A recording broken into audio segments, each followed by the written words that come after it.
महाराज श्री ने बड़ी कृपा की, यहाँ पर पधारे। हम इनका हार्दिक हृदय से स्वागत करते हैं। वहाँ पर बहुत बड़ा सेवा का प्रकल्प चालू किया हुआ है इन्होंने। लगभग कितने साल से हो गए महाराज जी? वो 1966 में शुरू हुआ था। 1966 से शुरू किया था। और बहुत बड़ा आश्रम है, इसे पतंजलि पीठ समझ लो, कल्पना करने के लिए, समझने के लिए। तो लाखों लोग इनके मार्गदर्शन पर चल रहे हैं। वहाँ पर सत्संग होता है हर 15 दिन में एक बार ना। महीने में पहले सैटरडे संडे को। अच्छा, महीने में एक बार सत्संग होता है। हजारों लोग आते हैं हर सत्संग में। और सेवा और सुमरण दो आधार हैं उस परंपरा के। और माताएं भोजन बनाते हुए भी धन धन सतगुरु तेरा ही सहारा तेरा ही आसरा, इस तरह से भाव के साथ भोजन बनाती हैं। और सभी लोग, झाड़ू लगाने वाले झाड़ू लगाते हैं और गाय की सेवा करने वाले सेवा करते हैं, लेकिन मन में गुरु का स्मरण करते रहते हैं। सदगुरु के दो रूप उस परंपरा में, जैसा मैं समझ पाया हूँ। एक तो सबके अंदर जो गुरु के रूप में हमारे हृदय में बैठा है, और एक उसी का प्रतिनिधि वहाँ जो परंपरा की का साक्षात जो रूप दिखाई देता है।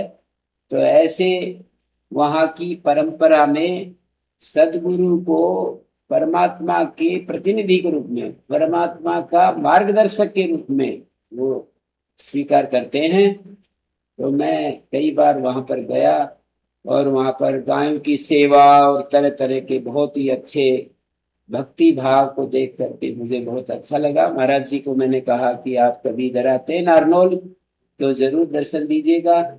तो महाराज जी ने कृपा की, आज नारनौल में आए थे। खेतड़ी में आश्रम है, खेतड़ी नारनौल के पास ही है। तो वहां पर आए थे, तो इधर भी कृपा की। हम बहुत ही इसके लिए हृदय से इनके प्रति अपने आभार कृतज्ञता प्रकट करते हैं। मैं चाहूंगा कि हमारे ब्रह्मचारियों को भी मार्गदर्शन करें और अपनी अमृतवाणी से हमको भी कुछ जो आपने अमृत पान किया है, हमको भी वो रस पान कराएं।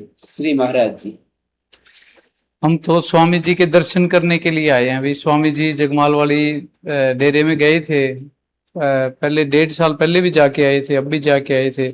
महाराज जी का स्वभाव बड़ा सरल है, बड़ी दीनता निम्रता स्वामी जी के अंदर है। और अध्यात्म और रूहानियत की सबसे बेसिक चीज ही ये है। दूसरे शब्दों में अगर हम कहें तो अध्यात्म रूहानियत की अगर रीढ़ की हड्डी है। अगर हमने अध्यात्म में तरक्की करनी है तो सबसे पहला बेसिक रूल या कोई इस तरह का सिद्धांत हम सोचे भी जीवन में अपनाना, तो सबसे बड़ी चीज दीनता और निम्रता है। इस दुनिया के अंदर है, हम अपने आप को जितना छोटा समझेंगे मालिक की दरगाह के अंदर उतना ही कद हमारा ऊंचा होता है। अगर हम पुराने संतों महात्माओं का इतिहास पढ़ के देखेंगे, तो चाहे कबीर साहब का इतिहास पढ़ो, गुरु रविदास जी का इतिहास पढ़ो, गुरु नानक देव जी का इतिहास पढ़ो, किसी भी पूर्ण संत ने अपने आप को गुरु बाबा संत महाराज नहीं किया। वो क्या कहते हैं, कहो नानक हम नीच कर्मा, भाई मैं तो नीच कर्म हूं। तुलसी साहब ने लिखा है, तुलसी में नीच निकम्मा, भाई मैं तुम सबसे नीच हूं, मैं तुम सबसे निकम्मा हूं।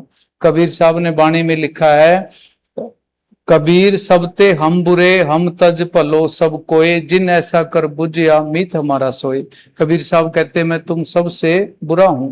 गुरु गोविंद सिंह महाराज ने वाणी में लिखा है कि जो हमको परमेश्वर उचरे ते सब नरक कुंड में पर हैं, मोको दास तवन का जानो, या मैं भेत न रंच पछाणो। गुरु गोविंद सिंह महाराज ने लिखा है भी तुम मेरे को सतगुरु कहोगे, महाराज कहोगे, संत कहोगे, परम संत कहोगे, तुम सारे ही नरकों में जाओगे। मैं तो तुम्हारे सबका दास हूं, सेवक हूं। हमने जीवन के अंदर यही चीज अपनानी है, भी सबसे छोटा बन के रहना है।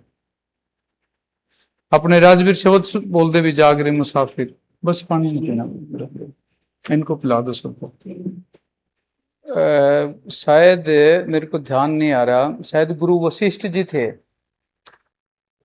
उन्होंने क्लास के अंदर जब बच्चों को पढ़ा रहे थे तो उस टाइम बताया कि भी अगर कोई आदमी कह दे कि किसी ने हिमालय पर्वत को उठा लिया, तो हिमालय पर्वत को कोई उठा नहीं सकता, मानने वाली बात नहीं है।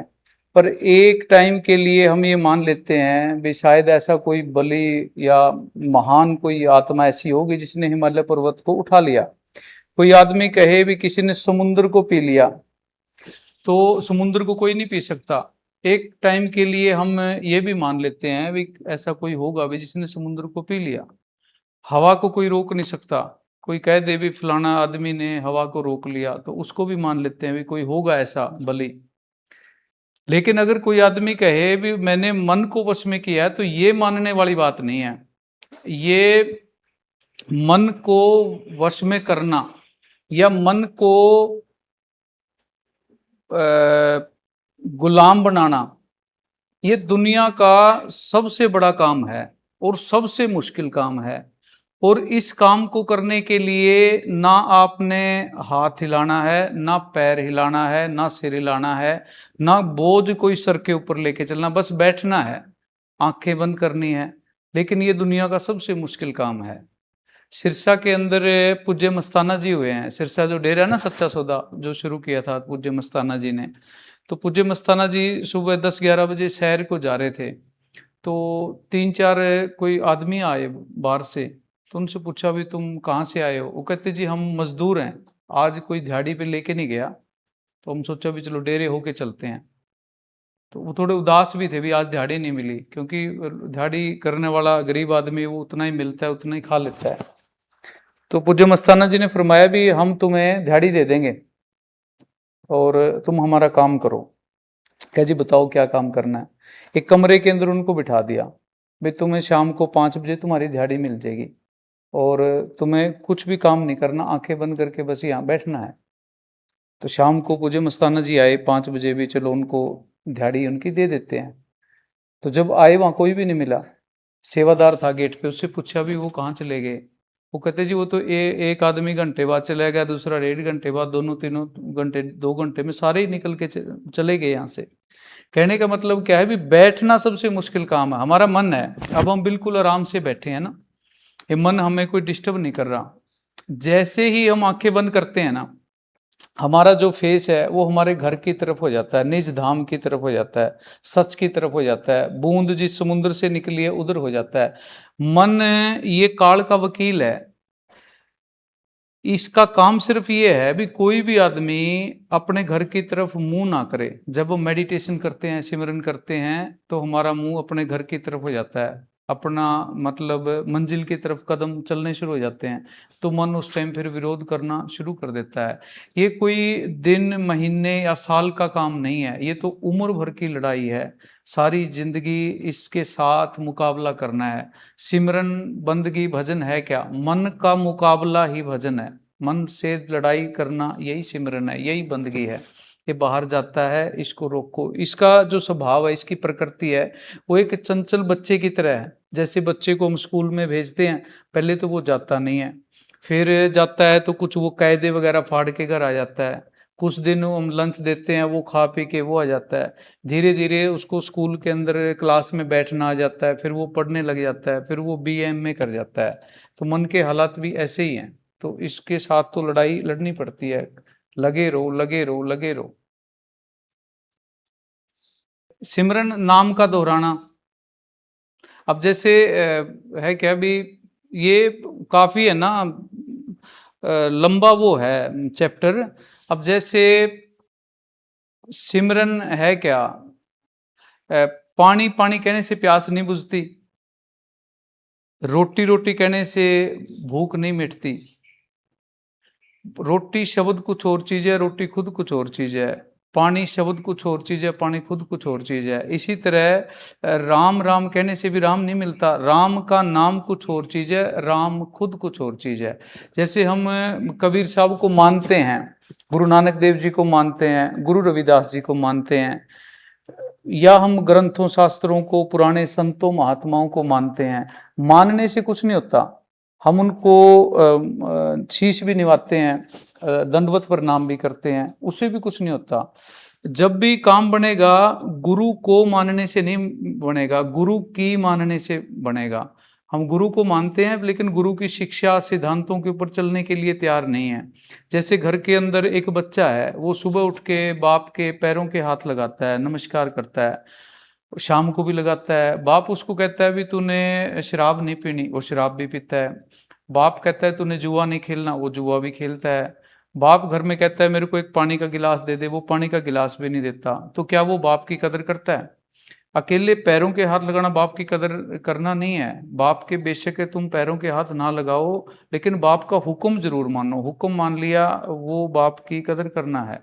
इसी तरह संतों महात्माओं ने, जैसे कबीर साहब आए, कबीर साहब ने एक अध्यात्म रूहानियत के अंदर जितने पूर्ण संत हुए हैं ना, आप किसी भी संत का इतिहास उठा के देख लो, किसी संत ने, जैसे पहले भी बताया था, ये नहीं किया कि मैं तुम्हारा गुरु हूं, मैं महाराज हूं, मैं बाबा हूं, नहीं किया।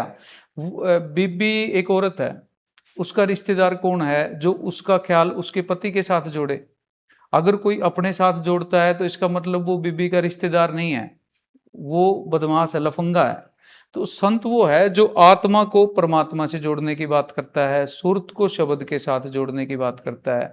कोई अपने साथ जोड़ रहा है तो इसका मतलब वहां पे कोई न कोई मतलब गड़बड़ है। वो जहां तक पहुंचना चाहिए वहां तक नहीं पहुंचा, उसको और त्यारी की, सिमरन की, बंदगी की जरूरत है। संत आते हैं, वो ये कहते हैं, जैसे महात्मा बुद्ध जब इस दुनिया से जाने लगे तो अपने सेवकों को इकट्ठा किया, भिक्षुओं को इकट्ठा किया। इकट्ठा करके महात्मा बुद्ध ने फरमाया कि मेरे जाने के बाद तुम कहीं मेरी तस्वीर घर घर के अंदर लगा के मेरी पूजा करनी मत शुरू कर देना, मेरी फोटो के आगे जोत बत्ती करना मत शुरू कर देना। मैं सिर्फ तुम्हारा टीचर था, अध्यापक था, मेरा काम तुम्हें रास्ता बताने का था। इस रास्ते के ऊपर चलना तुम्हें खुद को पड़ेगा। तुम अपने खुद का अंधेरा खत्म करो, अपने दीपक खुद आप बनो। तो ऐसा कोई हमें मालिक का बख्शा हुआ कोई संत मिले जिसको अथॉरिटी है, जिसको पावर है। अब स्वामी जी हमें जैसे संस्कृत पढ़ाते हैं, तो जहाँ तक स्वामी जी पढ़े हैं तो हमें पढ़ा देते हैं ना। इसी तरह जहाँ तक कोई संत है, महात्मा है, साधु है, वो जिस मंजिल तक गया है वो वहाँ तक हमें लेके जा सकता है। ये इंसान का जन्म हमें ये 84 लाख जिया जुन भुगतने के बाद मिला है। ये नर नारायणी देह है, देवी देवता भी इस जन्म को तरसते हैं। अब कई बार जैसे बात करते हैं तो कई सत्संगी भी और दूसरे समाज के लोग भी वो इस तरह सोचने लग जाते हैं कि भी ये देवी देवताओं को छुड़वाते हैं, लेकिन छुड़वाते नहीं हैं, वो तो पकड़वाते हैं। भी हमें, हम जिस रास्ते के ऊपर चल रहे हैं, हमें मंजिल का पता होना चाहिए, डेस्टिनेशन का पता होना चाहिए। और वो रास्ता, अब मान लिया हमने नारनौल जाना है, हम इधर चल पड़ते हैं दिल्ली की तरफ, रास्ता गलत हो गया तो जितने भी हम कदम चलेंगे तो नारनौल से तो दूर होते जाएंगे ना। कोई आदमी सही रास्ता बता दे भी नारनौल का रास्ता ये है, हम लेट लेट के भी, बैठ बैठ के भी जाएंगे, एक दिन मंजिल के ऊपर पहुंच जाएंगे।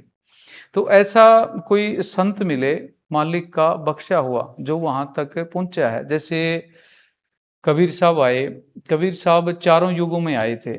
सतयुग में उनका नाम सत सुकृत था, त्रेता के अंदर मुनिंदर था, द्वापर में करुणा में था, कलयुग के अंदर कबीर था। तो वो चारों युगों में आए। तो वो सिर्फ ये सारा खेल उस मालिक ने आप ही डाला हुआ है। वो 84 के जेल खाने से जिसको छुड़वाना चाहता है छुड़वा देता है, वो किसी पूर्ण संत की शरण में ले आता है। 84 लाख जिया जो उनके बारे में पंडित लक्ष्मी चंद जी हुए ना कवि, उन्होंने लिखा है कि लख 84 खत्म हुई ना, कोट कलप जुग चार गए, नाक में दम आ गया अब तो मरते मरते हार गए। कई बार जन्म लिया पृथ्वी पर कोई दाद फरियाद नहीं, कितनी माँ के पड़े पेट में एक पेट दर याद नहीं। कितने हुए भाई बहन हम भूल गए हमें याद नहीं, कितनी हुई संतान हमारे कोई मेंढ मर्याद नहीं। शुभ अशुभ कर्म करने से नरक स्वर्ग कई बार गए। कभी कभी लिपटे रहे जेर में अपने कर्म कमाने से, कभी अंडे के मां बंद रहे, कभी पैदा हुए पसीने से, कभी जल के अंदर डूब रहे और उम्र कटी जल पीने से। ये कर्म खत्म ना होते हैं, बस मौत भली इस जीने से। ना तू मेरा ना मैं तेरा, मिल माटी में प्यार गए। अपन सारे 84 लाख जिया जुन भुगतने के बाद मालिक ने इंसान का जन्म दिया है। हमें आंखें बंद करके विचार करना है भी मैं हूं कौन, मेरा क्या अस्तित्व है, मैं कहाँ से आया हूं, कहाँ मैं जाऊंगा। इस दुनिया के अंदर मेरे को जिस मकसद उद्देश्य के लिए भेजा गया है, क्या मैं उस मकसद उद्देश्य के ऊपर ईमानदारी के साथ चल रहा हूं या नहीं चल रहा। ये भी आंखें बंद करके विचार करने का, आत्मचिंतन करने का विषय है कि हम पढ़ लिख लिए, शादी होगी, बच्चे हो गए, बच्चों की शादी कर दी, पोते पोतियों का मुंह देख लिया और फिर हम इस दुनिया से चले गए। क्या यही जीवन है या कोई और भी हमारा इस दुनिया में आने का उद्देश्य है। ये गधे घोड़े ऊंट बैल ये हमारे जैसी रूहें हैं, इन्होंने इंसान के जन्म की कदर नहीं करी। अब ये 84 के अंदर धक्के खा रहे हैं। हम इंसान के जन्म की कदर नहीं करेंगे, हमें भी 84 के अंदर जाना पड़ेगा। हम सारे गलती क्या कर रहे हैं, महाभारत के अंदर युधिष्ठिर से यक्ष ने पूछा था भाई दुनिया का सबसे बड़ा अचंबा बताओ, भाई अचंबे वाली बात कौन सी है दुनिया के अंदर। तो युधिष्ठिर ने जवाब दिया था कि हम सब ने मरना है, हम सबको मौत आनी है, सब ने दुनिया छोड़ के जाना है, पर मरना मौत यहाँ से जाना ये किसी को भी याद नहीं है। ये दुनिया के अंदर सबसे बड़ा अचंबा है। हम सब ने मरना है, हम लोगों को मरते देखते हैं, लोगों के अंतिम संस्कार में शामिल भी होते हैं। हमारा मन अंदर से कहता है तू मरने वाला नहीं है, तेरा नंबर नहीं आता। 80 साल का बुजुर्ग है, उसका मन उसको दिलासा दे के रखता है भी तेरे अभी 10 साल और पड़े हैं। तो ये मन है जो नेगेटिव पावर है, ये हमें बाहर झूठ के अंदर भरम के अंदर फंसा के रखता है। हर आदमी सुकून चाहता है, शांति चाहता है, आनंद के अंदर जीवन जीना चाहता है। बैठ के विचार करो भी कितने लोग सुखी हैं, कितने आनंद में हैं, कितने सुकून में हैं। यूके ने, यूएसए ने, कनाडा ने कितनी तरक्की कर ली, उनके पास सुख के सारे साधन मौजूद हैं, भौतिक सारे पदार्थ हैं उनके पास, दुनिया सुख के लिए जितने साधन चाहिए, पर सुखी कोई भी नहीं है। सुख भागने में नहीं है, सुख तो रुकने में है। हमें दुनिया के पदार्थ चाहिए, भौतिक पदार्थ चाहिए, सुख के साधन चाहिए, तो हमें भागना पड़ता है। अगर खंडों ब्रह्मांडों के बादशाह के साथ हमने बैठना है, फिर हमें रुकना पड़ता है। दुनिया को देखना है, आंखें खोलनी पड़ती हैं। उसको देखना है जो बादशाह है सारी दुनिया का, तो फिर आंखें हमें बंद करनी पड़ती हैं। दुनिया से वार्तालाप जारी रखना है, जुबान खोलनी पड़ती है। उसके साथ जुड़ना है तो मौन धारण करना पड़ता है। तो ये रास्ता उल्टा रास्ता है। महाराज जी, एक आपने वो बताया ना, ये समझ नहीं पाए होंगे, आपके ही मुख से चाहते हैं। आपने कहा सूरत को शब्द से जोड़ना। हमारी आत्मा है ये, जैसे बूंद समुद्र में से निकली हुई एक बूंद है, उसी के साथ बूंद को समुद्र के अंदर मिलाना है। मिलाने के लिए हमें बीच का भेदी चाहिए, टीचर चाहिए, गाइड चाहिए, मुर्शिद चाहिए।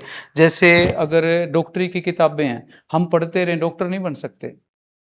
वकालत की किताबें हैं, इंजीनियरिंग की किताबें हैं, हमारे पास है, हम पढ़ते रहें, तो उसके लिए पूरा भेदी रास्ते का जो उस मंजिल तक पहुंचा है, ऐसा कोई टीचर मिले, उसके सानिध्य में रह के सेवा सिमरन करें, रोज अभ्यास करें।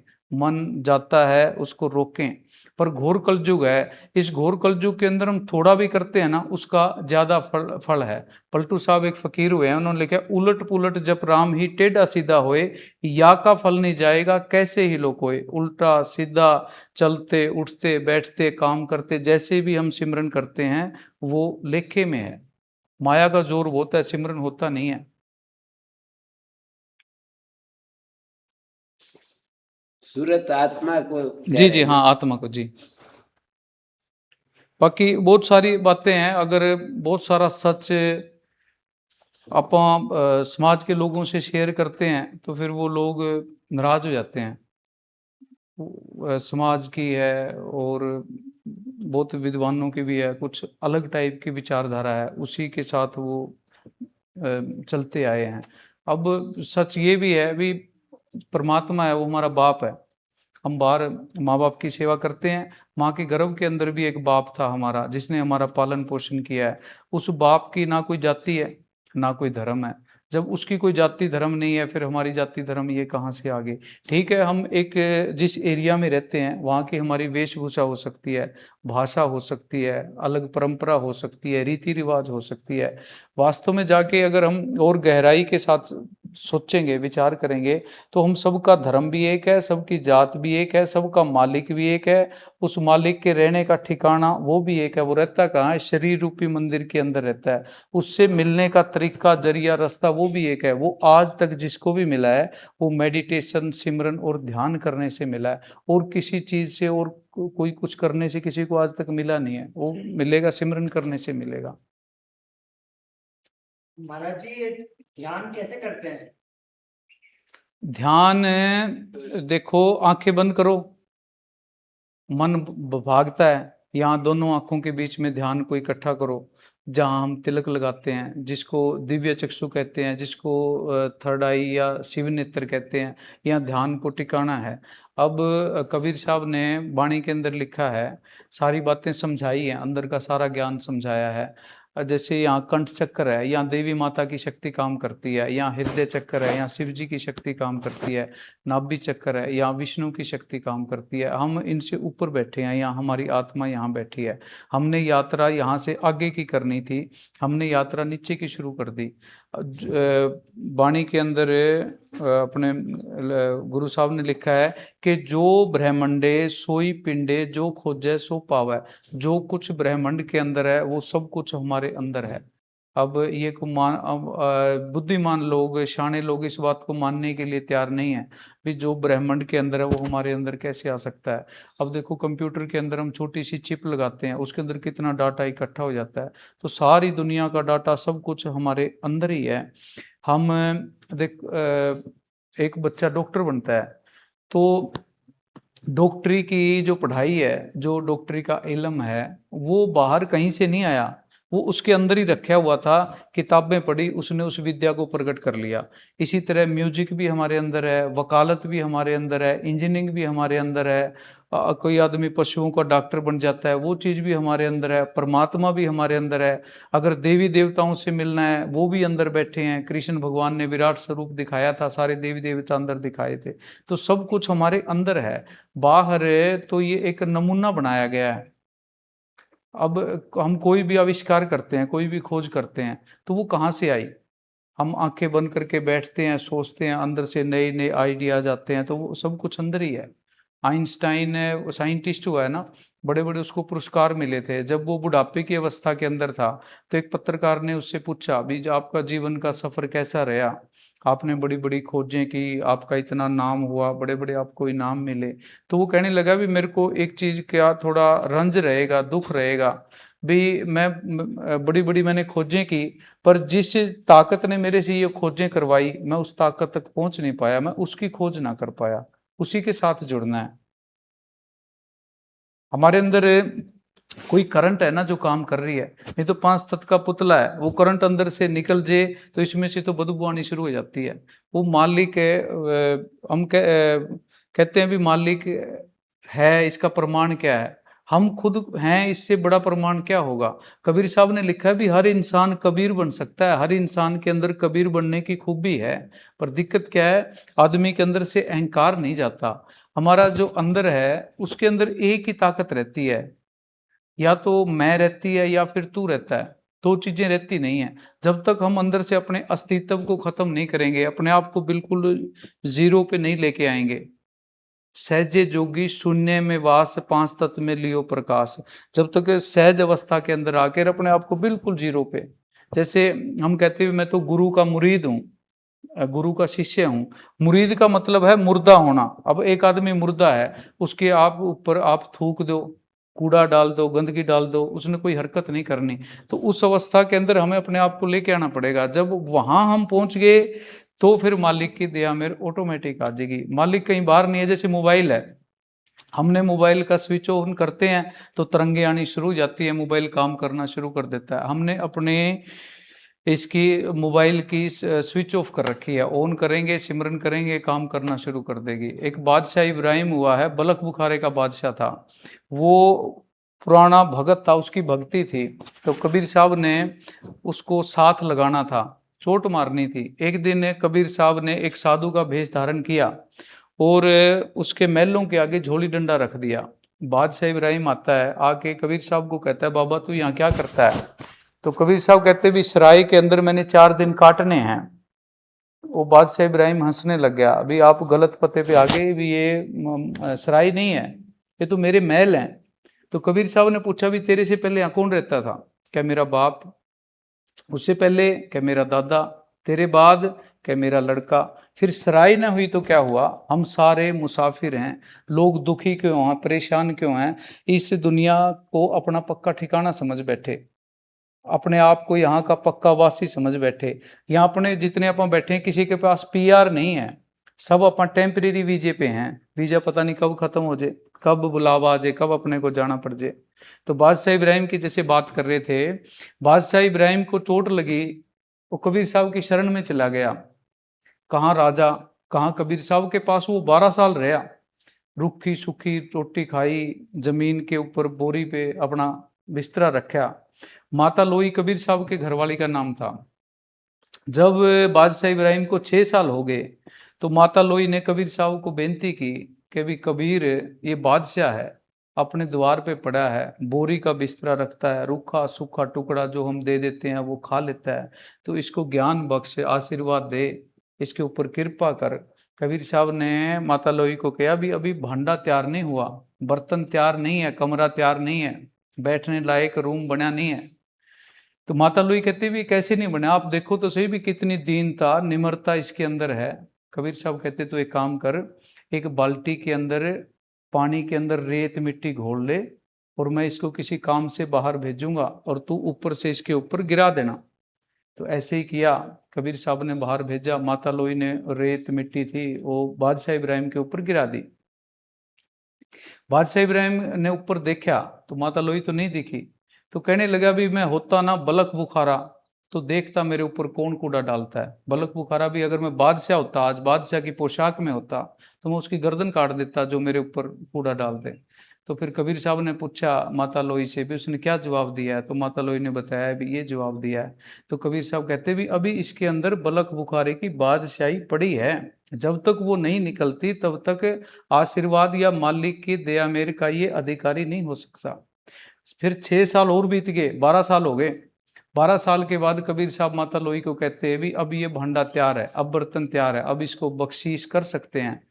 माता लोई कहने लगी, भी मेरे को तो पहले जैसा ही दिखता है। कहते नहीं, पहले तूने रेत मिट्टी डाली थी, अब टट्टी पेशाब घोल ले, इसके ऊपर डालना, फिर देखना ये क्या कहता है। ऐसे ही किया, कबीर साहब ने बाहर काम से भेजा, माता लोई ने उसके ऊपर वो टट्टी पेशाब ऊपर डाल दिया। तो वो ऊपर देख के ठंडी सांस लेके कहता, भी ये गंदगी डालने वाले तेरा भला हो, मैं तो इससे भी बुरा हूं। जब वो चीज आई तो मालिक की दया मेर फिर कबीर साहब के ऊपर कर दी। फिर एक दिन कबीर साहब दजला नदी के किनारे बैठे, गोदड़ी सिरे थे, दाढ़ी लंबी लंबी हो गई थी, साधु का भेष था। तो जब बादशाह इब्राहिम गए थे तो अपने वजीर को राजा बनाए थे। तो वजीर शिकार खेलता खेलता दजला नदी के किनारे आता है, देखता है अभी ये तो बादशाह इब्राहिम बैठा है, उतरा, नमस्कार की, फिर बेनती की कि बादशाह आपने क्या हाल बना रखा है, आप मेरे साथ चलो, आप राज करो, आप महाराजा बनो, मैं आपका वजीर बनूंगा, कितना बढ़िया टाइम बीतेगा। तो बादशाह इब्राहिम जिस सुई से गोदड़ी सीरा था वो सुई दजला नदी में फेंक दी। तो वजीर को कहने लगा, भी ये सुई निकाल के दे दे, फिर मैं तेरे साथ चल पड़ूंगा। उसने गोताखोर बुलाए, हजारों आदमी लगा दिए, पर वो सुई नहीं निकाल पाया।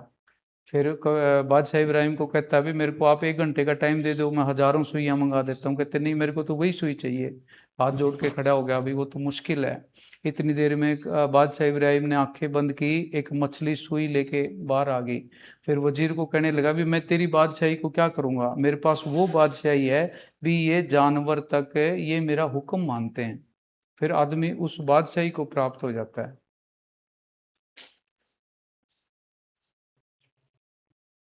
चलो ठीक है जी। बस जी, ये जो हम बोलते हैं मनी शब्द को सूरत से लगाना, जी मतलब शब्द को सूरत में लीन कर देना। हाँ, लीन कर देना। अब जैसे हम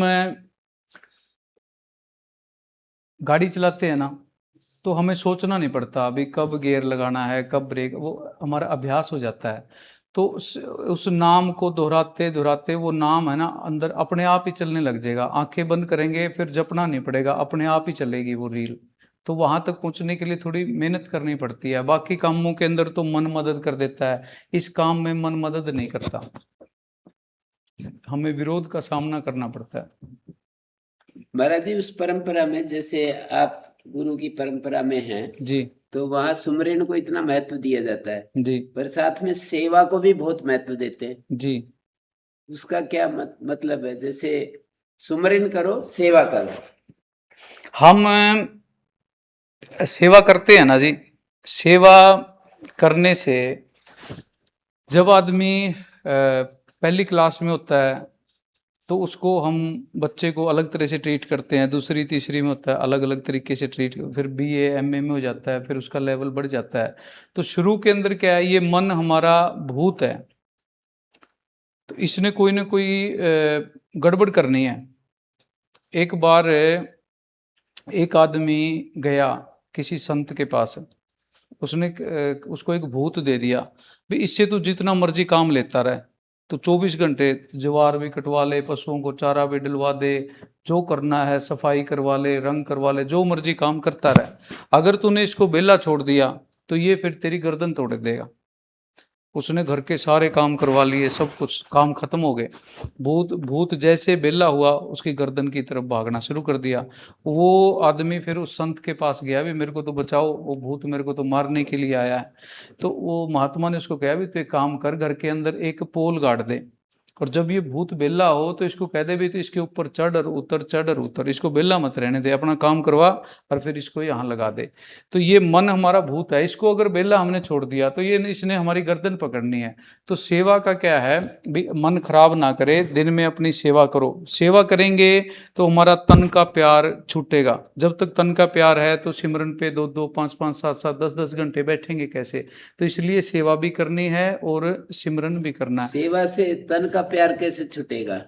सेवा से तन का प्यार, अब जैसे एक आदमी तो नहा धो के अपने बिस्तर पे चला गया, घर के अंदर जाके मोबाइल पे बैठ गया, या शरीर को बचा के रखता है, अभी मैंने बचा के रखना है इस मैल को, मैल ये आज तक किसी का बचा रहा नहीं। तो शरीर का, मान लिया आदमी खेत में कसी का काम करता है, या पशुओं को चारा डालता है, या सफाई का काम करता है, तो उससे धीरे धीरे शरीर का मोह तो कम होता ही है। हम वैसे तो घरों के अंदर क्या है, शरीर के ऊपर मिट्टी लगने नहीं देते, और वहाँ संगत के अंदर जाते हैं, फिर हम सेवा भी करते हैं, तो वो तन का प्यार तो उससे छूटता ही है। अब जैसे पूज्य वकील साहब जी, हम रात को 12 बजे से लेके सुबह 5 बजे तक, 6 बजे तक खेत में कसी से काम करते रहते थे। वो किस लिए भी ये शरीर का प्यार छूटे। फिर मन के सामने भी ऑप्शन आ जाती है, भी तू बैठ के सिमरन करेगा या खेत में कसी का काम करेगा। तो मन कहता है यार कसी का काम करना मुश्किल है, मैं बैठ के सिमरन कर लेता हूँ। फिर ये टिकना शुरू कर देता है। अगर ये भागता है तो फिर इसको, इसके हाथ में कसी दे दो, भी तू अब कसी का काम कर ले, या इसके सर पे टोकरा रख दो, भी तू पशुओं को चारा डाल दे। सिमरन नहीं करता, तू नहीं कर सकता तो ये काम कर ले। मन फिर जब तंग होता है, मन कहता है यार इससे तो बैठना ही ठीक है, फिर वो टिकना शुरू कर देता है। तो ये महाराज जी की ये शिक्षा है, इस तरह हमें ये रास्ता बताया गया है। मैंने ये बहुत अच्छी बात बताई कि सेवा से शरीर का मोह टूटता है। जी जी जी सेवा से शरीर में जो मोह है हमारा, तादाद में है, वो टूटता है। विनीत जी, इतनी अच्छी बात बताई महाराज जी ने कि शरीर, सेवा से शरीर का मोह टूटेगा। और ये हमारी जो बिल्डिंग है ना, ये आज तक किसी की कायम नहीं रही, इसने गिर जाना है। एक एक दिन करके हम अपनी मंजिल के करीब जा रहे हैं, मंजिल हमारी मौत है। एक एक दिन करके इस महल की एक एक ईंट गिरती जा रही है। हम अपनी 10 साल पुरानी 15 साल पुरानी अगर फोटो देखेंगे तो हमारे चेहरे के अंदर कितना परिवर्तन, हर दिन परिवर्तन होता जा रहा है। तो इससे जितना काम लिया जाए उतना बढ़िया है, जितनी संगत की सेवा हो जाए उतना बढ़िया है। एक किसी ने शब्द लिखा है कि माटी की सब बनी इमारत देख जिसे घर भाया, एक रोज खाक में मिल जाएगा वो दिन भी नेड़े आया। हम सारे जितने बैठे मिट्टी की इमारतें हैं। पूज्य मस्ताना जी फरमाते थे मूली उखाड़ते हैं उसमें भी टाइम लगता है, आदमी के जाने में कोई टाइम नहीं लगता। सुंदर मंदिर बना हुआ ये एक दिन ढह जाएगा, और जिस दिन मंदिर ढह जाए तेरा फेर नहीं चिन्हने पाएगा। भोजन हो जाए अग्नि का, अग्नि में झोंका जाएगा। उस जिंदा राम को सतगुरु को सिमर ले रे, बस काम यही एक आएगा।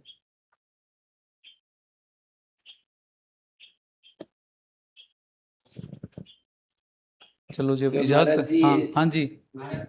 हाँ कि यदि कोई कारीगर रोबोट को बनाता है और अगर रोबोट गलती करता है तो हम उसकी गलती मानते हैं कारीगर की, और यदि किसी पिता का बेटा खराब हो जाए तो हम पिता की गलती मानते हैं। तो इसी प्रकार परमात्मा ने हम सबको बनाया है, हम कोई गलती कर रहे हैं, उल्टे काम कर रहे हैं, तो क्या हम उसमें परमात्मा की गलती मान सकते हैं? ऐसे है, देखो मालिक ने हमें विवेक और बुद्धि दी है, ठीक है, और 75% कर्म हम लिखवा के लेके आते हैं भी। जब इंसान चोला छोड़ता है ना, मृत्यु होती है, तो उसके कर्मों का अर्क निकलता है, फिर उसी हिसाब से आदमी की बुद्धि बनती है। हम परिवार के अंदर मान लिया 5 या 6 भाई हैं, कोई तो गुस्से वाला होता है, कोई बड़ा शांत होता है, कोई लालची होता है, तो उसका कसूर नहीं है। हम भी अब इतने यहाँ बैठे हैं, इनमें से किसी को क्रोध ज्यादा आता है, किसी को कम आता है, कोई सेवा करने वाला है। तो कर्मों के हिसाब से हमारे अंदर वो सॉफ्टवेयर जो बना हुआ है ना, वो वैसा बना हुआ है। लेकिन अब जैसे ट्रेन आ रही है, हम पटड़ी पे खड़े हैं, इंसान है, हमारे में जानवरों में फर्क क्या है? खाना पीना, बच्चे पैदा करना, सोना जानवर भी करते हैं। हमें मालिक ने विवेक और बुद्धि दी है, उसका इस्तेमाल करना है। अब ट्रेन आ रही है तो ये थोड़ा कहेंगे भी अगर मेरी किस्मत में है तो बच जाऊंगा, अगर नहीं तो मरना है तो मैं मर जाऊंगा। विवेक दी है भी तुम पास से हट जाओ। अब कई लोग ये कहते हैं भी जब सब कुछ लिखा हुआ है तो हमारे तो कुछ हाथ में है ही नहीं, भी हम जो कर्म कर रहे हैं वो करवा रहा है। इसमें ऐसे है, जैसे हम कई लोग ताश खेलते हैं, ताश के अंदर आपके पास अच्छे पत्ते आ गए, बादशाह आ गया, इक्का आ गया, सारी चीजें हैं, उसके बावजूद भी अगर आप चाल गलत चलोगे तो आप हारोगे ना। तो अकेले कर्मों से कुछ नहीं होता, मालिक ने विवेक और बुद्धि भी दी है, उसका भी इस्तेमाल करना है। तो इसमें महाराज जी जैसे कि हमारे लिए परमात्मा ने जो चीज बनाई है हम उसी चीज में करेंगे। परमात्मा हमको बुद्धि बनाई है, अगर परमात्मा बुरी चीजें ही नहीं बनाते तो हमारी बुद्धि सब कामों में लगेगी। वो क्या है, वो मालिक है ना, वो अपनी मौज के अंदर था, उसने ये सारी रचना खुद आप ही करी है। एक काल बना दिया उसको, वो काल भगवान है, वो भी एक टांग के ऊपर खड़ा होकर बंदगी कर रहा है, सिमरन कर रहा है, तो उसका ये देश चलता है। और उसने जिस जिसको अपने निज घर पहुंचाना है उसके लिए संतों को भेज देता है, जिस जिसको लेके जाना है उसको ले जाता है। कोई हम संत ये नहीं कहते कि भी तुम घर बार छोड़ दो, व्यापार छोड़ दो, समाज छोड़ दो, धर्म छोड़ दो, जात पात छोड़ दो, पहरावा छोड़ दो, वो तो कुछ भी नहीं कहते। वो तो ये कहते हैं भी अपने घर के अंदर रहो, काम काज करो, व्यापार करो, दुकान करो, नौकरी करो, सिर्फ अपनी दिनचर्या के अंदर उस काम को शामिल कर लो जिस काम के लिए तुम आए हो। छोड़ना तो कुछ भी नहीं है। अब कई आदमी वो कहते भी घर बार छोड़ दिया, जंगल में हम चले गए। छोड़ना है निंदा, चुगली, ईर्खा, नफरत, वैर, विरोध, काम, क्रोध, लोभ, मोह, अहंकार, इनको छोड़ना है। अगर ये छोड़ दिए तो हम घर के अंदर रहते हुए भी सन्यासी हैं। अगर ये बीमारी अंदर है तो फिर हम वहां पे जाके भी गड़बड़ कर सकते हैं। तो ये जो सोच है भी सब कुछ है। अब एक बात बताओ, अब हमारे कई लोग शिकायत करते हैं भी मैंने इस जीवन में कोई ऐसा कर्म नहीं करा, भी मेरे घर के अंदर नुकसान हो रहा है, या कोई जवान मौत होगी, या व्यापार दुकान के अंदर नुकसान हो गया। बैठ के खुद एक बात के ऊपर सोचो, आत्मचिंतन करो भी क्या वो मालिक है किसी के साथ नाइंसाफी कर सकता है? क्या वो किसी के साथ अन्याय कर सकता है? क्या वो किसी और के दुख दर्द तकलीफ बीमारी परेशानी हमें दे सकता है? वो हमारे किए कर्म ही हमारे आगे आते हैं। ये हमारा शरीर एक खेत है, इस खेत के अंदर वही फसल उगेगी जैसा इसके अंदर हम बीज डालेंगे। इसलिए संत महात्मा इस दुनिया के अंदर आते हैं, वो कहते हैं भी अगर किसी को सुख नहीं दे सकते तो दुख देने के बारे में सोचो भी मत। तुम जिसको भी जो चीज दोगे वो वापस तुम्हारे पास आएगी आएगी। ये जो खेत है ना, इसकी जो मिट्टी है वो उपजाऊ बहुत है। इसके अंदर जो भी तुम बीजोगे उगना ही उगना है और बढ़ के उगना है। इसके अंदर प्रेम को उगाओगे, प्रेम की खेती होएगी।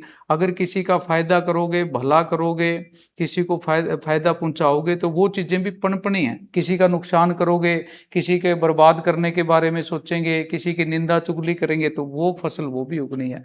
तो आजकल लोग जो बाहर दुखी हैं, परेशान हैं, वो खेती गलत खेती करने लग रहे हैं। हम करते क्या है, हमारी जो नजर है ना, इससे एक बार में एक ही काम होता है। या तो हम दूसरे के अवगुण बुराई देख सकते हैं या अपने देख सकते हैं। हमने अपनी नजर को दूसरे की तरफ घुमा रखा है, सारी दुनिया ने।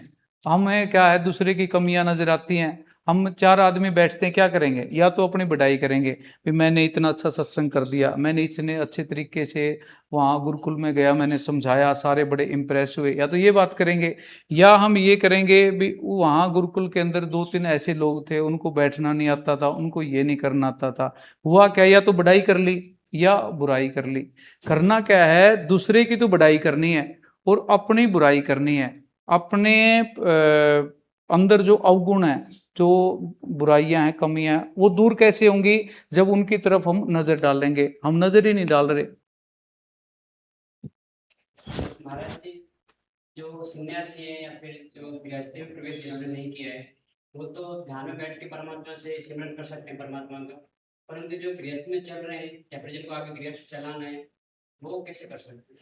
वो इस तरह कर सकते भी, हमें अपने आप को करता नहीं समझना भी मैं कुछ कर रहा हूँ, मैं दुकान कर रहा हूँ, मैं अच्छा सत्संग कर रहा हूँ, मैं गाड़ी चला रहा हूँ, मैंने इतने किले जमीन खरीद ली। क्योंकि हम अपनी मर्जी से श्वास अंदर भी नहीं लेके जा सकते और श्वास को छोड़ भी नहीं सकते। अपनी मर्जी से हाथ ऊपर नहीं उठा सकते, अपनी मर्जी से नीचे नहीं कर सकते। उसके हुक्म के बिना पत्ता नहीं हिलता। करता तो वो है, हमारे से करवा रहा है। अगर हम दान कर रहे हैं, पुण्य कर रहे हैं, सेवा कर रहे हैं, तो कहना क्या है भी उस सतगुरु का शुक्राना है भी मेरे द्वारा ये काम, अच्छा काम करवाया जा रहा है। तो जो गृहस्थी के अंदर लोग रहते हैं, उनको अपने आप को जब वो मुसाफिर समझ लेंगे। अब आज एक चीज सोचो भी, हमें अगले पल का पता नहीं है कि श्वास आएगा कि नहीं आएगा। अगर कोई आदमी आ जाता है डॉक्टर, या हमें कोई ऐसी बीमारी हो जाती है, डॉक्टर हमें कह दे भी तेरा जीवन 7 दिन का है, क्या हम किसी दुश्मन से बदला लेंगे? क्या कोई जमीन जायदाद की रजिस्ट्री करवाएंगे? क्या परिवार के लोगों से लड़ेंगे? क्या दूसरे का धन हड़पने की कोशिश करेंगे? नहीं करेंगे ना। ये हमारी अवस्था तब आ जाती है जब हमें ये पता लग जाए भी जीवन 7 दिन का है और हमें अगले पल का पता नहीं है। तो यहाँ अपने आप को ये समझ के रहना है भी आज शाम तक ही मेरा जीवन है, ना मैंने किसी से लड़ना, ना झगड़ना। अगर घर के अंदर खाने के लिए सूखी रोटी है तो सूखी रोटी खा लेंगे, अगर मर्सिडीज खड़ी है तो मर्सिडीज पे बाहर घूम फिर के फिर वापस फिर घर आ जाएंगे। तो परिवार के अंदर जितने भी लोग हैं, उनको, वो हम सारे कर्मों के हिसाब से इकट्ठे हुए हैं। इस दुनिया के अंदर जब हम आए, अकेले आए थे, नंगे शरीर आए थे, अकेले जाना है, नंगे शरीर जाना है। इस बात को समझना है। ये बात हमारे समझ में आ गई तो जीव गृहस्थ के अंदर भी हम सुखी रहेंगे और संत मत के अंदर सन्यासी उसमें भी सुखी रहेंगे। अपने आप को कर्ता नहीं समझना, मुसाफिर समझना है। रहना कैसे है, जैसे शहद की एक थाली भरी हुई है, एक मक्खी आती है, किनारे पे बैठती है, शहद खा जाती है, उड़ जाती है। एक मक्खी आती है, थाली के बीच में बैठ जाती है, उसके पंख शहद के साथ लिबड़ जाते हैं, ना वो खा सकती ना वो उड़ सकती, पच पच के वहीं मर जाती है। यही दुनियावी लोगों का हाल है। वो थाली के बीच में बैठे हैं, पंख लिबड़े पड़े हैं, ना खा पा रहे हैं ना उड़ पा रहे हैं, पच पच के उन्होंने वहीं मर जाना है। किनारे पे बैठ के रहना है। महाराज जी, जैसे कि हम किसी को दान दे रहे हैं और वो हमारे निस्वार्थ में दान दे रहे हैं, तो उसका हमको फल मिलता है या नहीं मिलता? हम परमात्मा को साक्षी मानकर दान दे रहे हैं। नहीं, दान का फल तो मिलता ही है। और अगर किसी जगह का कोई चोर चोरी कर रहा है, वो परमात्मा को साक्षी मानकर चोरी कर रहा है, परमात्मा में उसको मान रहा है, फिर चोरी करे तो उसको नहीं, परमात्मा को साक्षी मान के देखो, कोई आदमी जो भी कर्म करता है, ये हमारे दुनिया के लोगों के साथ जो लेन देन है ना, चाहे हमने किसी को दिया चाहे किसी से लिया, ये बार बार हमें इस दुनिया के अंदर लेके आता है। हमने कोशिश ये करनी है कि जैसे हम किसी को देंगे तो उसे लेना तो पड़ेगा ना। एक आदमी को दान दिया, उसने उसको गलत कर्मों के अंदर लगा दिया, उसको जहां भी 1 जन्म 2 जन्म 10 जन्म 20 जन्म के बाद लेना देना तो पूरा करना है। 3 प्रकार के कर्म है, एक सिंचित कर्म है, एक प्रारब्ध कर्म है, एक क्रियामान कर्म है। सिंचित कर्मों का स्टोर काल भगवान ने जमा रखा हुआ है, वो कोई चाहता नहीं कोई भी जीव इस दुनिया से निकले। जैसे धृतराष्ट्र ने कृष्ण भगवान से पूछा था, मेरे को पिछले 100 जन्मों का पता है, मैंने पिछले 100 जन्मों में ऐसा कर्म नहीं किया भी जिससे मैं अंधा हूं। तो कृष्ण भगवान ने कहा भी तू और पीछे तवज्जो दे, तो 106वें जन्म के अंदर ऐसा कर्म किया था जिसकी सजा वो आज भुगत रहा है। तो हमने जो दान पुण्य भी करना है वो भी सावधानी के साथ ही करना चाहिए। दान पुण्य करो, लोगों का फायदा करो, भला करो, बहुत अच्छी बात है, लेकिन सावधानी के साथ करना चाहिए। परंतु हमने जो परमात्मा साक्षी मान के दान कर दिया ना, तो उसमें अगर आगे वो जिसको हमने दान किया नहीं, वो बात सही है, हमें तो उसका फायदा मिलता है, लेकिन फिर भी विवेक बुद्धि का इस्तेमाल करना चाहिए। ये तो देखो है क्या, एक वो मुसलमानों में हुआ हजरत मूसा, तो उसको वो मालिक से के दर्शन होते थे, उसको एक दिन सिमरन पे बैठा, अंदर गया तो मालिक ने, परमात्मा ने उसको डांटा भी, कल मैं बीमार था और तू मेरा हाल चाल पूछने नहीं आया। वो कहने लगा, कहता जी परमात्मा सतगुरु भी कभी बीमार होता, आप कैसा मजाक कर रहे हो। वो कहते भी मैं वहाँ फलानी जगह बैठा था, कोई आदमी बैठा था बीमार था, करा रहा था, तो हजरत मूसा उसके पास से निकल गया।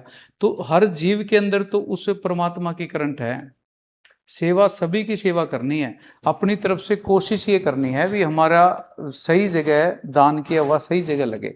अब एक हम मान लिया किसी भिखारी को या दान दे देते हैं, वो ठेके से जाके बोतल ले आता है, तो हमारा पैसा वो गलत जगह चला गया ना, उसको भी नुकसान हुआ। उसका फल मिलेगा नहीं। फल तो मिलेगा, लेकिन एक हमारे कर्मों का चक्कर तो आगे बढ़ गया ना। कर्मों का जब तक हम हमारे सारे कर्म साफ नहीं हो जाते ना, हम अपने निज घर नहीं जा सकते, निज धाम नहीं जा सकते। भगवान राम ने त्रेता युग के अंदर एक पेड़ की ओट में खड़े होकर बाली के तीर मारा था। द्वापर युग के अंदर भगवान राम श्री कृष्ण भगवान बने, वही जो बाली था वो भील बना। भगवान कृष्ण लेटे हुए थे, पैर पे पैर रखा हुआ था, पद्म चमक रहा था पैर में। उसी बाली भील ने सोचा हिरण की आंख है, तीर मारा, जिससे कृष्ण भगवान जी की मौत हुई थी। वो त्रिलोकी के मालिक थे, उनको भी कर्मों का बदला चुकाना पड़ा। तो हमें भी कर्मों का बदला चुकाए बिना अपने निज घर जा नहीं सकते। जो ये पूर्ण संतों की भक्ति है, शब्द गुरु की भक्ति है, कोई पूरा संत मिल जाए मालिक का बख्शा हुआ, तो सतगुरु हमारे 6वें हिस्से के कर्म कटवाता है, बाकी माफ हो जाते हैं। और सिमरन करने से, मेडिटेशन करने से होता क्या है, जैसे हम अच्छी अच्छी दवाइयाँ खाते हैं, आयुर्वेद के अंदर काढ़े हैं और चीज़ें हैं ना, जो हमारे इम्यून सिस्टम को स्ट्रोंग बना देते हैं। उसमें कई बारी अगर हमारा इम्यून सिस्टम स्ट्रोंग हो जाता है तो कई बारी शरीर में बीमारी आ भी जाती है, चली भी जाती है, हमें पता भी नहीं लगता। इसी तरह मेडिटेशन और सिमरन ध्यान करने से आत्मा का जो इम्यून सिस्टम है वो स्ट्रोंग हो जाता है। फिर जीवन के अंदर सुख दुख तकलीफें आ भी जाती हैं तो इंसान फिर परवाह नहीं करता। तो अपन ध्यान करेंगे तो उससे आत्मा स्ट्रोंग होएगी, मजबूत होएगी। हमारे एक लास्ट क्या मैं एक हमें है ना एक चीज और भी उसके ऊपर, ये भी आत्मचिंतन का ही विषय है कि आज मैं कहूँ कि कबीर साहब मेरे को फायदा पहुंचा दें, या मैं आज कहूँ भी गुरु रविदास जी मेरे को फायदा पहुंचा दे, वो बाणी लिख के गए हैं। संत बाणी लिखते क्यों हैं? हम एक मिठाई बनाने की किताब है, उस किताब को 1000 बार पढ़ लेते हैं तो मिठाई बनने वाली नहीं है। जिस तरह का फार्मूला उसके अंदर बताया गया है, अभी तुम बेसन लेके आओ, चीनी लेके आओ, घी लेके आओ और ये विधि है, मिठाई बना लो। अगर उस विधि के ऊपर चलेंगे तो मिठाई भी बन जाएगी, स्वाद भी आ जाएगा, पेट भी भर जाएगा। अगर हम उस किताब को पढ़ते रहते हैं तो पढ़ने से फिर मिठाई बनने वाली नहीं है। इसी तरह संत महात्मा वाणी इसलिए नहीं लिखते कि तुम उसको पढ़ते रहो, वो वाणी लिखते हैं भी इस रास्ते के ऊपर तुमने चलना है, हमें हमारे मार्गदर्शन के लिए वो लिखते हैं। तो अब जैसे क्या बात चल रही थी तुलना करने में, अब जैसे आज कबीर साहब के बताए हुए रास्ते के ऊपर तो हम चल सकते हैं, गुरु रविदास जी के बताए हुए रास्ते के ऊपर हम चल सकते हैं, पर हम कबीर साहब की फ़ोटो लगा लें, गुरु रविदास जी की फ़ोटो लगा लें, जोत बत्ती करना शुरू कर दें, तो कबीर साहब ने और गुरु रविदास जी ने जिन सत्संगियों को गुरु मंत्र बताया, नाम का इंजेक्शन जिन आत्माओं के अंदर किया, उनकी तो ठेकेदारी कबीर साहब और गुरु रविदास जी की है। जिनको नहीं उनको इंजेक्शन जो गुरु मंत्र नहीं दिया तो उनकी कोई ठेकेदारी नहीं है। तो आज हमें मौके का संत चाहिए। आज मैं कहूँ भी मैं मेरा इलाज धन्वंतरी वैद्य से कराऊंगा, धन्वंतरी वैद्य तो चले गए हैं, उन्होंने ना आना है ना इलाज होना है, मरीज ने मर जाना है। मौके का डॉक्टर इलाज करेगा, मौके का जज फैसला करेगा, मौके का वकील केस लड़ेगा। इसी तरह मौके का संत, उसके पास जाके गुरु मंत्र लेंगे, सिमरन लेंगे, तो फिर हम अध्यात्म के मार्ग के अंदर उसके ऊपर तरक्की कर सकते हैं। ये अपने सत्संगी हैं, ये यूएसए से आए हुए हैं।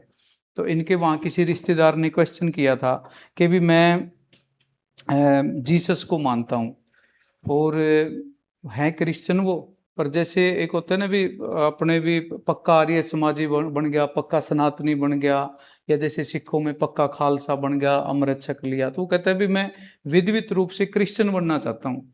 तो क्रिश्चियन बनने के लिए आपको क्या चाहिए? मैं जीसस को मानता हूं, इससे कुछ नहीं है। जीसस की शिक्षा देखो क्या है, जीसस ने लिखा है know yourself and be perfect, अपने आप को पहचानो और पूर्ण बनो। अगर तुम जीसस जैसे हो फिर तो तुम क्रिश्चियन हो, नहीं तो झूठे क्रिश्चियन हो। अब जीसस के ऊपर, शरीर के ऊपर जब कीलें गाड़ी गई तो जीसस ने कहा अभी मालिका जिन लोगों ने मेरे साथ ये व्यवहार किया है, मेरे शरीर में कीलें गाड़ी हैं, तो आप इनको माफ कर देना। इनको बेचारों को पता ही नहीं है भी ये क्या करने लग रहे हैं। अगर आपकी आत्मा का लेवल वहां तक है फिर तो आप क्रिश्चियन हो, फिर तो आप जीसस को मानते हो, नहीं तो फिर नाम नाम के क्रिश्चियन हो। तो कहने का मतलब क्या है भी अपा बाहर बन जाते हैं। अब एक औरत है, वो आदमी के कपड़े डाल ले तो आदमी तो नहीं बनेगी ना, एक आदमी औरत के कपड़े डाले तो औरत तो नहीं बनेगी ना। तो हमने अंदर से हृदय परिवर्तन करना है, अंदर की अवस्था को बदलना है। जब हमने अंदर की अवस्था को बदल लिया फिर बाहर हम जो मर्जी चीज डालते रहे उससे फर्क नहीं पड़ता। अंदर जो तूफान चल रहा है उस तूफान को, उस भूकंप को रोकना है। वो रुक गया तो बाहर का तूफान भूकंप हमारे कुछ बिगाड़ नहीं सकता। महाराज जी की हमने किसी गुरु जी से गुरु मंत्र लिया, फिर उन्होंने हमको दिया। मैं ये समझ 40 साल तक उनका हमने अनुसरण किया, और उसके 40 साल के बाद हमको कोई दूसरा गुरु मिलता है, हमको वो उनसे भी श्रेष्ठ लगता है। जो हमारे 40 साल से जो गुरु चला रहे थे हमको उनसे भी श्रेष्ठ लगता है, तो ये गलत है सही है? नहीं सही देखो ना, एक आदमी 5वीं में पढ़ रहा है, फिर 6वीं में एडमिशन लेगा, 8वीं में भी लेगा, 10वीं में भी लेगा, +2 में, उसमें तो कोई गलत नहीं है। अब पत्थर है वो अगर 100वें हथौड़े से टूट रहा है तो 99 जो हथौड़े लगे उनका भी तो रोल है, रोल तो सबका अपना अपना है ना। चलो ठीक है। आशीष जी आ गए क्या? आ गया जो आप सारे मेरे को फंसाने के मूड में हो गए। बहुत आनंद आपने दिया, बहुत ही, बस आपका प्यार है, प्यार खींच के लेके आया। बहुत वाणी, मतलब रस भरी वाणी हमें सुनने को मिली। बस आप सबका आशीर्वाद है, सबका प्यार है। जागरे मुसाफिर प्यारे सोवे मत ना, हीरा सा जन्म ने बिरथा खोवे मत ना। जागरे मुसाफिर प्यारे सोवे मत ना, हीरा सा जन्म ने बिरथा खोवे मत ना।